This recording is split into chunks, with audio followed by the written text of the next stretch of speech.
Now, from Central Oregon's news leader, this is News Channel 21 at 6 with Lee Anderson and Lindsay Harris.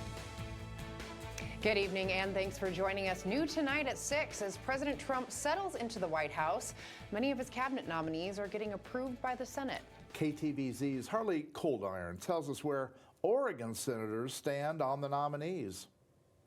Take a look behind me. These are some of President Trump's cabinet nominees. Most are likely to be confirmed if they haven't already, like Marco Rubio for Secretary of State right here. But some Democrats, particularly those in the Oregon delegation, are raising concerns about some of the nominees' qualifications. But there are still a few they plan to support. This nominee is not square on his taxes. Like others on Wall Street, he has opted out of paying his fair share of his Medicare taxes. But we have a lot of really scary people who have been nominated, like Tulsi Gabbard, who went off and did secret meetings with the head of Syria, or Pete Hegseth. Pete Hegseth is not qualified in any possible way.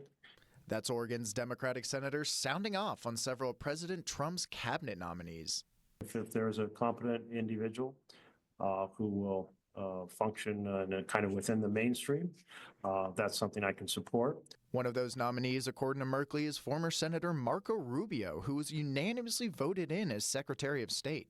You know, I worked very closely with Marco Rubio on a lot of China issues.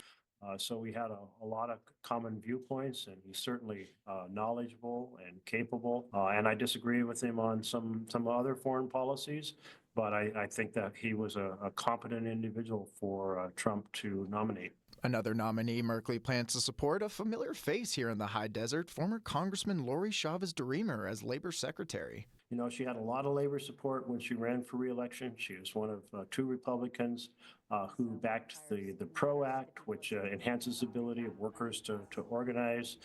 She's absolutely a kind of mainstream, competent individual, knowledgeable, and I will support her. But Senator Ron Wyden told KTVZ News, though he's personally met with Chavez-DeRemer, he wants to see how her nomination hearing goes first before he decides how to vote. Now, both senators say there are bipartisan bills they plan to pursue, but only time will tell to see if they get passed. I'm Harley Coldiron, KTVZ News.